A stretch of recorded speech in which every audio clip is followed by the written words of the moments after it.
Okay, it's going to be a review of the 5th anniversary show for AEW's Dynamite. So 5 years already of Dynamite. And, we'll do a preview of Wrestledream for the second part of the video. But, yeah, I'm going to go back to the Dynamite anniversary show. I mean, it kind of felt like one of the biggest Dynamites ever. I mean, the 5th anniversary is a big deal. You know, Ring of Honor did a whole festival for their 5th anniversary. And so, yeah. The card looked pretty damn good as well. I mean, they gave away some great matchups. You got Ricochet taking on Will Ospreay in the opener of Dynamite here in Pittsburgh. I was not a big fan of the Pittsburgh crowd here. I think they were severely lacking for the most part, but they were pretty good for Ricochet and Ospreay, which is no surprise. But all right, so some of the complaints about this match was that maybe it went a little bit too soon. I would definitely disagree with that. I think Ricochet really needed, something to kind of remind everybody how good he is. Very similar to Danielson and Omega, where, Danielson needed, that match to kind of reintroduce everybody to, Bryan Danielson, that version of him, the Ring of Honor version or the great wrestler version of him. And same thing with Ricochet here. I know Ospreay and Ricochet have great history together, whether it be in Rev Pro or even in New Japan. I haven't seen any of their matches. I think they wrestled at the Best of the Super Juniors tournament where they, stole the show. So it's funny. I think at that time, you probably would have said Ricochet was the more seasoned worker. Obviously, he's a little bit older than Ospreay. But I think the shoe's on the other foot here. I think Ospreay's kind of elevated himself to the point where he's probably above Ricochet. But they still had great chemistry. This is my first time watching them wrestle, and I was amazed. I was amazed at how comfortable they looked with each other. Let me talk about the finish first. The initial finish was a little bit underwhelming. They kind of do the Shawn Triple H finish from Raw where, Shawn is laying on Triple H and he actually ends up pinning himself. They do the same thing here and it kind of just ends in a double pin, and then they chant for 5 more minutes. They get 5 more minutes, and then Takeshita comes out and kind of ruins the party to set up the great 3-way at Wrestledream, which should be a hell of a match no matter how you look at it.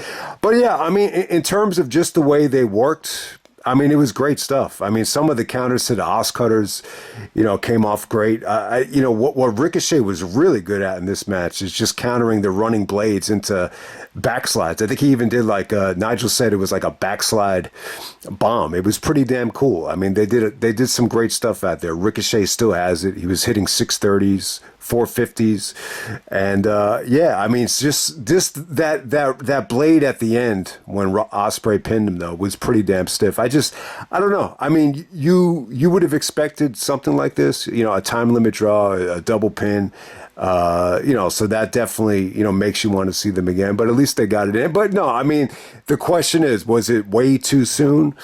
No, I think if you want to really, just remind everybody how good Ricochet is, I think he probably had to have, his first match against, Ospreay. It's as simple as that. But it's not like they have Ricochet do the job or Ospreay do the job. So I think I give it a thumbs up. I think it was good. I definitely think they can have a better match, down the road, especially when Ricochet gets a little bit more comfortable. So there we go with that. All right, so next up, so I'll talk more about this when we do the preview. Mark Briscoe did a great promo with Jericho.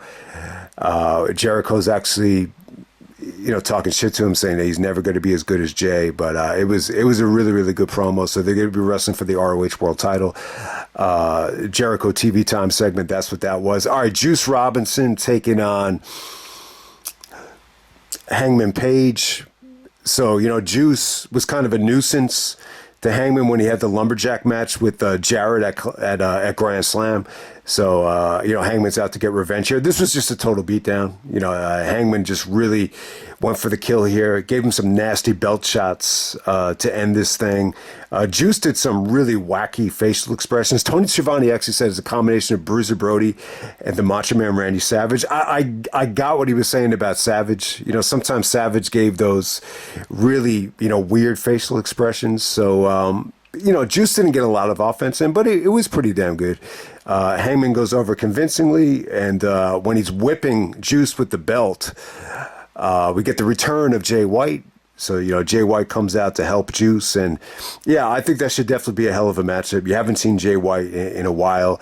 Plus, Jay White definitely has ties to New Japan. Wrestledream is more of a, Inoki tribute show. So, definitely makes sense. I think, Jay White and Hangman should be a hell of a matchup. All right, next up, what was really disappointing was Dr. Britt Baker and Serena Deeb. Hell of a matchup. You got two really, fit, attractive females, very athletic. I just was really disappointed in the crowd here. It just, you would have expected, Britt to get a really good reaction. She's sucking up to the fans with the, the Pittsburgh colors and the towels. I don't know. It just didn't feel that special of a match to me. Execution wise, they did some cool stuff out there. I mean, it was a pretty athletic match for the most part. Britt hit her, finished her off the top rope. She beat her with the lockjaw. It was good, but the crowd just wasn't there for Britt, which was a little bit, surprising. Private Party's going to go on to wrestle the Young Bucks. I believe they were in a squash match. What else was there on this show? All right, so let's jump right along into the main event. We got Danielson and Okada, the third match of the trilogy. All right, so for the first 20 minutes, Okada's Continental Championship was on the line. So you see what was coming here. I kind of knew they were going to go the 20 minutes, and then Okada was not going to, lose the Continental belt. Very, very predictable in terms of that. But it kind of felt like almost like a 2 out of 3 falls match. A little bit. They go about a half hour here. They got about an extra 10 minutes. When Danielson wasn't able to pin him after the 20 minutes. Danielson tried to pin him though. Like when there was like a minute left, he was going for the kill with the psycho knees, but Okada kind of rolled out of the ring. All right. So one of the issues with this match in the beginning, I just thought the crowd was awful. Like it really did feel like Danielson, had to remind the crowd and even Okada to a degree that, this is a big deal. And I was just saying to myself, man, this whole match until it got going at the end. I think after the 20 minutes were over, I think the last 10 minutes were pretty damn good. It's tough. You could really argue that any of their matches from the trilogy was the best. I think I'm going to have to go with the Wrestle Kingdom match being the best still. But here's the thing about this match. I was saying to myself, man, if this match had happened before the pandemic, I think it would have been amazing. But for whatever the reason, I just think these two missed each other. I think they missed each other's prime. I would say that Danielson is really more. He's more in his prime right now than Okada is, if that makes any sense. But it's really, really weird, man. Okada got his big push around the same time Danielson got his big push in the WWE, like 2011, going into 2012. I don't think Okada fully reached his prime until maybe 16, 17 when Danielson was injured. So it's tough to say, like, when these two guys should have met each other. If you were going to ask me, maybe you would say like around 2019 or 2018. But I don't know. I'm going to say that I think it was a good trilogy. You could definitely argue that all of their matches hit the 4-star level. But I'm going to say I'm a little bit underwhelmed with just, the trilogy as a whole and just the reaction here in Pittsburgh for this match right here. But I got to give Danielson credit. I think he really woke Okada up and he woke the crowd up. He was just slapping the taste out of his mouth. And the last couple of minutes were really damn good, too. They did some creative stuff, too. I think the most interesting thing in the first part of the match was just the way they played off of the broken arm spot. Okada actually does do the elbow drop off the top rope. And, Danielson sells it like, he might have almost, re-broke the arm as well. Nigel pointed that out as well. So Nigel had a great line too. He's like, Okada's playing chess while Danielson's playing checkers with some of those drop kicks to cut off Danielson's momentum. But to be honest, man, the match didn't really pick up towards the end. Like, when Okada was doing the running knees. And, Danielson hit him with a really nasty Rainmaker that was, a lot more stiff than Okada's. But it was okay. The finish was kind of weak, too. Claudio and Wheeler come out, it kind of distracts Okada. And I think Danielson's able to hit Okada with like a backslide. So it was kind of a weak finish. Okada's a little bit annoyed. He's sticking the middle finger up at Pac and Claudio to end this thing. But, the good news is I thought Moxley cut a great promo to end the show. He's basically saying that this isn't about me. If this was about me, then I would have, I would have destroyed you, 2 years ago. But he said he's wrestling for something much bigger. So you have to wonder, what exactly is Moxley annoyed about, like with AEW right now? Is it Ospreay? Is it Jungle Boy? Is it the Young Bucks? Was it Swerve's title reign? Is it is it anything to do with WWE? Who knows? But they kind of ended this thing with Wheeler Yuta and Danielson setting up the Title Tuesday match. That's pretty much how it ended right there. But I'll still give Danielson and Okada credit. I think, this really didn't feel like anything special at first. I mean, and just the fact that they got this in, like, I thought it was going to be a huge deal. And I'm still glad that they got it in. It's pretty damn cool. You get Danielson against Nigel, Danielson against Okada. Like, if you were going to tell me that, this was going to happen on free TV, both matches like a month ago, I would have been like, holy shit, this is going to be great. But with the Okada match, I mean, the funny thing is, you could definitely argue that Danielson and Okada 3 it probably was better than the Nigel match. But I still think like the Nigel match was just a little bit more interesting because of like how smartly it was wrestled, and some of the selling with Danielson baiting, or Nigel baiting Danielson in for some of those uppercuts. Just some of like the little simple stuff made that a little bit more interesting. But hey, at least they got it in. At least they wrapped up the trilogy. I just don't think Danielson and Okada, was the dream trilogy that people expected. It's as simple as that. But it was still damn good, though. I still think that the last 10 minutes were pretty damn sweet, and they definitely got time. They overran it, or they were in the overrun, and it was still one of the longest Dynamite matches ever. So, thumbs up there. But that's pretty much the end of the anniversary show, and we'll move on to Wrestledream. Okay, before we move on to Wrestledream, I just want to touch on the Title Tuesday show. So they did Dynamite on Tuesday because of the baseball playoffs. Shout out to the Mets. Hopefully the Mets get to the World Series. But that's a story for another day, man. But with Title Tuesday, it was kind of a forgettable show. It's not going to create the buzz that last year got. I think there was like a tweet from Tony Khan about the ratings, and they went head to head with NXT. That show got a lot of attention for I think a lot of the wrong reasons. But this year's show, it was just, there was really nothing to write home about. I thought there were some good promos on the show. The Darby, Brody King stuff, I thought that was a good promo, even though they did kind of pull the curtain back on a lot of the storyline stuff. Garcia cut a good promo. Finally, Ospreay is moving away from Callis. You had a lot of elements out there with Fletcher and, Takeshita.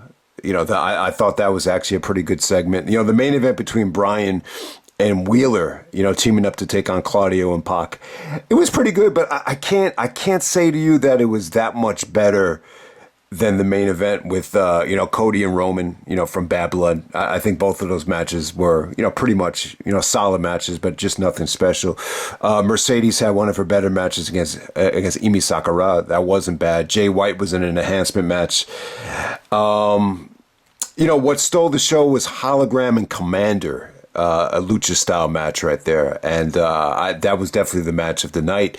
What really stood out is how good Jarrett sounded on commentary. I thought Jarrett sounded good. At first, I was just like, I don't know if this is going to work. I thought it kind of got off to a slow start, but the more the match went on, I was just like, he's actually pretty good at this. So would not mind to see Jarrett transition to being a commentator. So yeah, the Taboo Tuesday, or excuse me, the Title Tuesday, I definitely think it wasn't worthy of doing like a special review or anything like that, but, figured we'd, just touch on it. But we're going to move on to Wrestledream. Once again, this is going to be at the Tacoma Dome in Tacoma, Washington. It should be really interesting to see how much they do here in terms of the attendance. This is a huge, venue right here. But let me touch on Bryan Danielson and Jon Moxley. This is going to be the main event. All right. So when you're looking at what's going on with the Judgment Day right now, in terms of Damian Priest and Finn Balor, just how uneventful that split has been so far. If you look at how they treated that match at Bad Blood, that's your argument to what they did here with Moxley, with how far they went with the suffocation angle. Maybe you needed something like that, to really, bring attention to the split, because we're seeing so many guys, whether it be the Bloodline, whether it be the Judgment Day, whether it be the BCC, split away from groups. It happens every single time. So the difference is Moxley went, to the depths of hell with what he did here. And, we're finally going to get Bryan Danielson and Jon Moxley.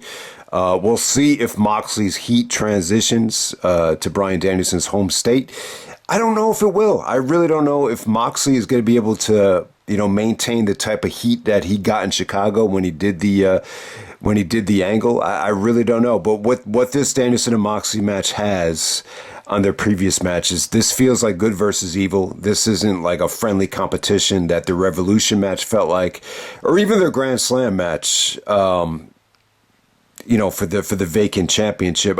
Those matches were forgettable. Man, I remember them. Hardcore fans will remember them. Someone like my brother doesn't. And I actually watched both of those matches with my brother, and he doesn't remember either of them. So I'm sure a lot of you guys don't remember them either. But the bottom line is I think Danielson and Moxley should be a hell of a matchup. I think it's very unpredictable. The predictable thing is this, I think Moxley is probably going to win this match. I could definitely see Wheeler, kind of, siding with the Blackpool Combat Club here, finally making a decision and, officially turning heel. He's kind of been like the odd man out. So I think that's the predictable thing. But at the same time, I want to see Bryan Danielson's reign continue. Obviously, I think doing Danielson and Ospreay for the world title at Full Gear, I think that's too good to pass up. I think AEW needs to go on board with that. But hey, this is another example of a heel dominating a stable. Maybe you can argue that this stable cannot exist if Moxley's not the champion, which I hate that mind state, but that's what we have to deal with when we're talking about a heel stable. Going back to the Evolution days with Triple H, which is beyond well documented. But Bryan Danielson and Moxley, I think the match would be great, though. I think Moxley's definitely gotten himself into much better shape. You'll get Danielson taking on the New Japan version of Moxley. It should be tremendous. It definitely feels like it's Moxley's return to AEW, even though he did have some matches in the past. Last spring while he was IWGP champion. The Takeshita match, I think he was working through an injury. The NATO match was very disappointing, but I think you would attribute that more to NATO's state of mind more than Moxley phoning it in, if that makes any sense. But Danielson and Moxley should be an awesome main event. I think it feels unpredictable. I think the crowd will be incredible for Danielson. So at least Danielson gets to Wrestledream as the champion if it ends here. I'm hoping it doesn't end. I hope Danielson's able to carry the AEW title at least until World's End. I think that will be if he keeps it to World's End, then I'll definitely be fine with that. I'll be really disappointed if Danielson loses the belt this soon. You're also going to get Swerve making an appearance. I figured Swerve, will probably be in something big, come Wrestledream being in his home state, just like he was last year. But he's going to make a big return. I'm sure they'll do a segment with MVP. There's a lot of matches on this show. There's like 10 matches. So this has more matches than the last couple of AEW shows. So it should be interesting to see how they pace it. All right, the next big match is Mark Briscoe taking on Chris Jericho for the Ring of Honor World Championship. It's definitely the biggest match, I think, of Mark Briscoe's, career. I definitely think it is. I mean, Jericho is the first ever undisputed champion, future WWE Hall of Famer. It's a huge opportunity for Mark. They brought Jay into the storyline. Jericho said, Mark, you're never going to be as good as Jay. And Mark said, keep my brother's name out your damn mouth. So I think there's a lot to like about Mark right now. I think Mark is kind of where Jay was at, like around 2011, where you can see the mic skills really coming into their own. But yeah, no one really wants to see Jericho as the Ring of Honor champion.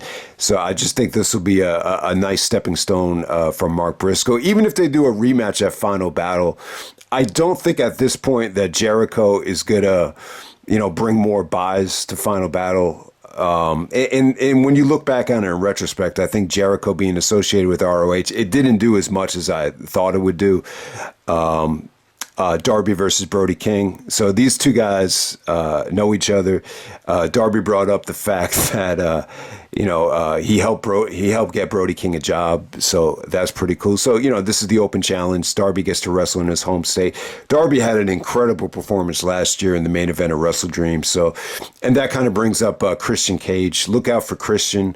He main evented Wrestledream last year. I'm sure he's going to try to cash in. What would really be sweet is if Danielson, goes over Moxley and Christian just to send the fans home extra happy. But that sounds a little bit, too good to be true. Jack Perry's going to be taking on Shibata. What's really interesting about this show, or what's not interesting, is it doesn't really have the New Japan theme that last year's show had.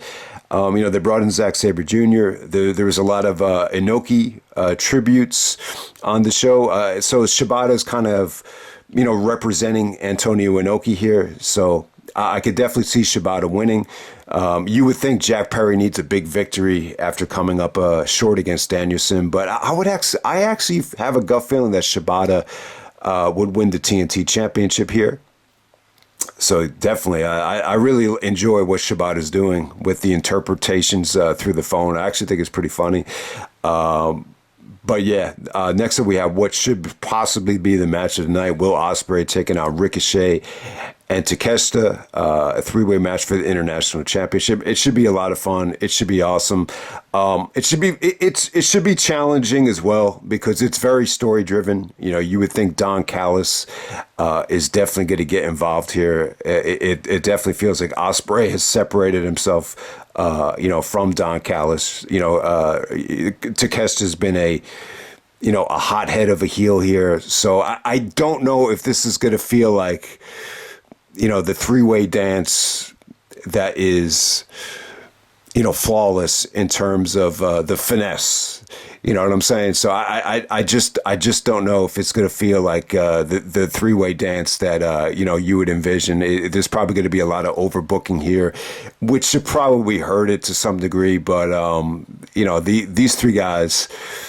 it's a match made in heaven. You've seen how well Ospreay clicked with Takeshita back at Revolution. Obviously, Ospreay and Ricochet have produced magic in multiple continents and multiple promotions. So it should be an incredible match. Young Bucks and Private Party. This kind of has ties to the the anniversary of AEW. They're at the 5th anniversary of Dynamite, and they touched early on. Private Party actually upset the Young Bucks in the tournament, so they're kind of going back to that. But timing's a little bit weird. Private Party got beat down by Moxley, and they're still a little bit injured, so it's a little bit baffling that they're getting this spot. But hey, I've said it before, and I still think it. Some of these Young Bucks matches are really tough to get invested in, and this is a chance for them to really finally make Private Party. Moxley even, shitted on Private Party a couple weeks ago, saying you guys are stuck in the exact same spot as you were 5 years ago. And, maybe they could change that perception when you look at this. I think Mariah May and Willow is a hell of a matchup. I think this should definitely be one of the better women's matches of the year. It's the only women's match on the show, thank God. And I think it'll be pretty good. So that should definitely help the card. Hangman and Jay White should be a hell of a matchup. I think if this gets time, this would be good. I mean, this should probably open up the show. I think this is a perfect choice for an opener. Great match for Jay White just to get into a rhythm here. Hangman's got a lot of momentum, coming off that big victory against Swerve. So that should definitely be a great match. I still think AEW needs to get more out of Jay White.